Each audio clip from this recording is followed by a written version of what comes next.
Muy buenas tardes a todos y a todas. Nosotros somos el grupo número 2 con el tema la célula y las moléculas. Las integrantes somos Margarita Montes, Paula Reyes y Laura de Enríquez. La palabra célula viene del latín cellula, que significa pequeña celda. El término fue utilizado por primera vez por el naturista Robert Hooke en el siglo XVII. La teoría celular fue propuesta en 1839 por Matthias Jacob Schleiden y Theodor Schwann. Ambos afirmaron que todos los organismos están conformados por células, las cuales derivan de otra célula precedente. ¿Qué es la célula? Las células tienen una estructura básica compuesta por una membrana llamada citoplasma, que contiene los componentes de la célula y el material genético con el que está compuesta. Este último puede estar concentrado en el núcleo, como en las células eucariotas, o disperso en el citoplasma, como las células procariotas. La forma que adoptan las células es diversa y variada. Por ejemplo, algunas son ovaladas, estrelladas, entre otras existen diferencias significativas entre las células animales y las células vegetales por su pared celular. La unidad de medida de las células son los micrómetros, es decir, la millonésima parte de un metro. En organismos pequeños existen menos números de células que en los de mayor tamaño. Ejemplo, una pulga versus una jirafa. Existen diferencias en los tamaños de las células. Por lo general, las células procariotas son más pequeñas que las eucariotas, e incluso en estas últimas existen diferencias significativas en los tamaños. Por ejemplo, la cabeza de un espermatozoide, que es muy pequeña con relación a la yema de un huevo de gallina. Las partes de las células son membrana plasmática, retículo endoplasmático rugoso, el ribosoma, perisoxoma, nucleolo, núcleo celular, retículo endoplasmático liso, lisosoma, mitocondria, citoplasma y aparato de Golgi. Los organismos unicelulares deben ejecutar todas las funciones ineludibles para su supervivencia, ya que están compuestos por una única célula. Por el contrario, un organismo pluricelular cuenta con diversos tipos de células que se especializan para desarrollar sus complejas funciones.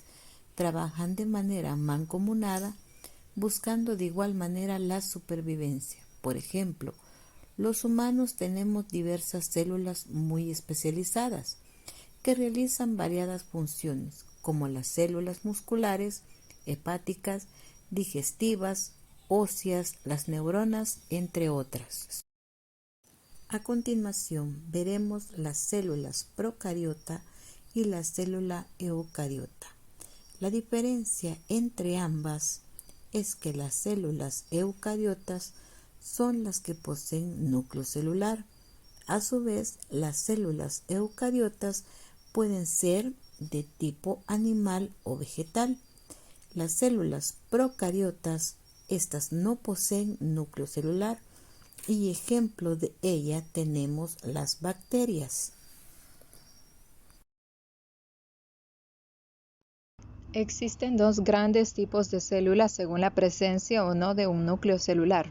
Estas pueden ser eucariotas y procariotas. Las células eucariotas son aquellas que tienen un núcleo celular definido.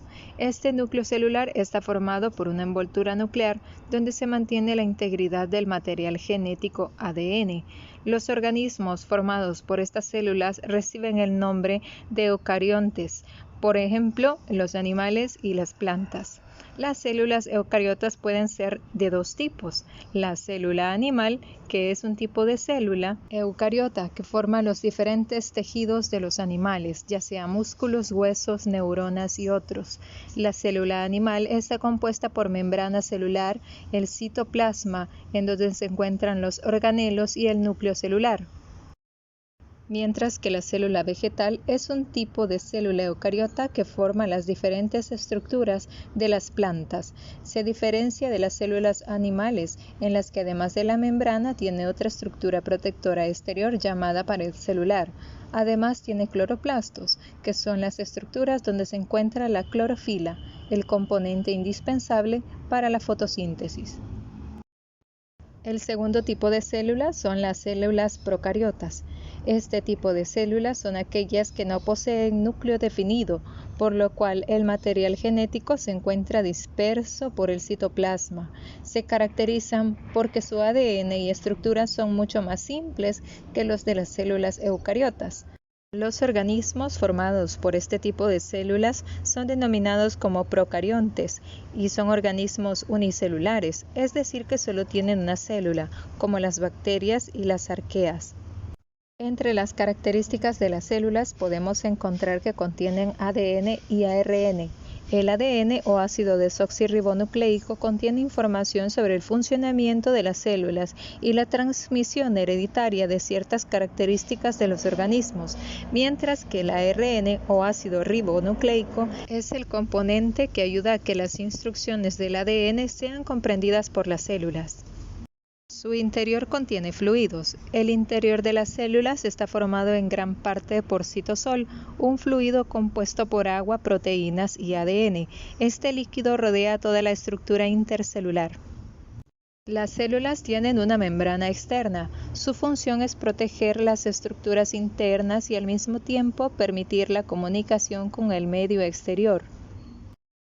Responden a estímulos. Las células son capaces de reaccionar a estímulos generados por hormonas, neurotransmisores o de otras células cercanas, gracias a los receptores que contienen en su membrana celular. Se adaptan. Las células pueden modificarse para favorecer la adaptación de los organismos a nuevos entornos. Por ejemplo, las células de una especie de alga de agua dulce pueden evolucionar para adaptarse a un aumento de la salinidad en el agua. Otra característica es que pueden cambiar. Las células pueden sufrir cambios en su composición o estructura según la función que vayan a ejecutar en el organismo. Este proceso se conoce como diferenciación celular. Por ejemplo, la célula ósea encargada de la formación de huesos tendrá una estructura distinta a una célula muscular. Funciones de la célula. Las funciones de la célula son: número 1, funciones de relación. Número 2, funciones de reproducción. Número 3, funciones de nutrición. Número 1, la función de relación. Las células relacionan a los seres vivos con el medio ambiente que les rodea. Lo hacen a través del reconocimiento y reacción a los estímulos externos del medio ambiente o internos de otras células o componentes del organismo. Número 2. Función de reproducción. Para generar nuevas células, estas deben de reproducirse y lo hacen mediante la mitosis, que es cuando la célula genera dos nuevas células idénticas, o por meiosis, cuando la célula genera 4 nuevas células diferentes. Número 3. Función de nutrición. La célula necesita nutrirse de materia orgánica para obtener energía. Cuando produce su propia materia orgánica, a partir de materia inorgánica, como el dióxido de carbono, aguas, sales minerales, se llama célula autótrofa y es el caso de algunos tipos de bacterias, algas y plantas. Cuando obtiene la materia orgánica de otros organismos, entonces es una célula heterótrafa. Es el caso de las células de los animales, el ser humano, los hongos y algunos tipos de bacterias.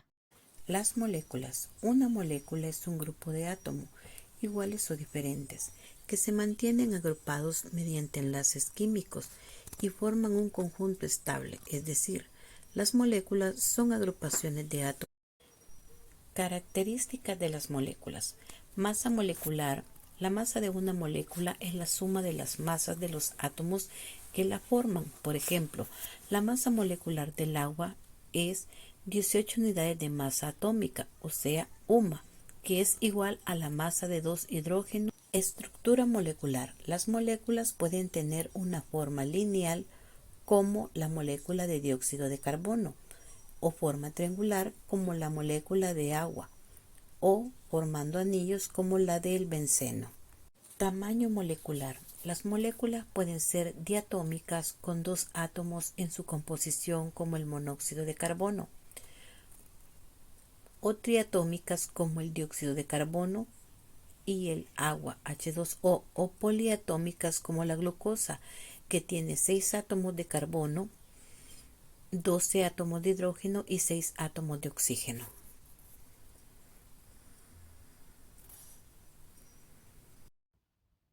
Ejemplos de moléculas comunes. Tenemos los ejemplos siguientes: oxígeno, ácido clorhídrico, monóxido de carbono, ácido sulfúrico, etano, ácido fosfórico. También está la glucosa, cloroformo, sacarosa, ácido para-aminobenzoico, acetona, celulosa. También está trinitrotolueno, nitrato de plata, amoníaco y urea. Ahora vamos a ver ejemplos de tipos de moléculas. Las moléculas y macromoléculas. Las moléculas son la unidad más simple de un compuesto covalente, y las moléculas se pueden representar de muchas maneras diferentes. Por ejemplo, el agua, amoníaco, el ozono, oxígeno molecular, dióxido de carbono, monóxido de carbono, etc. Una macromolécula es una molécula de gran tamaño, creada comúnmente a través de la polimerización de subunidades más pequeñas. Los polímeros están compuestos por macromoléculas. Ejemplos de macromoléculas tenemos carbohidratos, los lípidos, los ácidos nucleicos y las proteínas. Las moléculas se pueden clasificar de acuerdo con la complejidad de su constitución en 4 tipos. Moléculas discretas. Presentan un número definido de átomos, ya sea de igual elemento o de distintos elementos químicos. Pueden clasificarse a su vez según la cantidad de átomos distintos que componen su estructura. Moléculas monoatómicas con un solo tipo de átomos, moléculas diatómicas con 2 tipos de átomos, moléculas triatómicas con 3 tipos de átomos y las moléculas tetraatómicas con 4 tipos de átomos, etc. Macromoléculas o polímeros. Se llaman así a las cadenas moleculares de gran tamaño. Están compuestas por piezas más simples que se unen entre sí para lograr secuencias externas y que adquieran propiedades nuevas y específicas. Los plásticos, por ejemplo, son un material compuesto a partir de macromoléculas orgánicas. La polaridad es una propiedad que contienen las moléculas y están estrechamente relacionadas con la separación de cargas eléctricas que contienen o que generan dentro de cada molécula. Esta propiedad influye en la solubilidad, pues sustancias polares disuelven sustancias polares y sustancias apolares disuelven solo sustancias apolares, aunque siempre existen situaciones intermedias. Los puntos de fusión y ebullición e incluso los estados de agregación también están afectados por la polaridad. Por tanto, las moléculas pueden clasificarse también según su polaridad en las siguientes. Moléculas polares son aquellas formadas por átomos con electronegatividad diferente, es decir, que el átomo con mayor electronegatividad atrae hacia sí mismo y con mayor fuerza a los electrones del enlace, por lo que queda una densidad de carga negativa alrededor de él. Por el contrario, quedará una densidad de carga positiva sobre el átomo menos electronegativo. Este proceso llevará finalmente a la formación de un dipolo, que es un sistema de dos cargas de signo opuesto e igual magnitud. Y las moléculas polares son aquellas cuyos átomos poseen idéntica electronegatividad, es decir, no presentan desigualdad respecto a la atracción de los electrones y conserva una carga neutra en situaciones ordinarias. La simetría de una molécula, es decir, la posición que ocupa cada uno de sus átomos en su estructura, también puede influir en una determinación de si una molécula es polar o apolar. Existen moléculas compuestas por átomos de electronegatividad distinta, por lo que de igual manera son apolares. Pues cuando se suman las densidades de cargas de varias partes de la molécula, se anulan estas cargas y las moléculas quedan finalmente con carga neutra, es decir, sin carga eléctrica. Muchas gracias por su valiosa atención. Feliz tarde.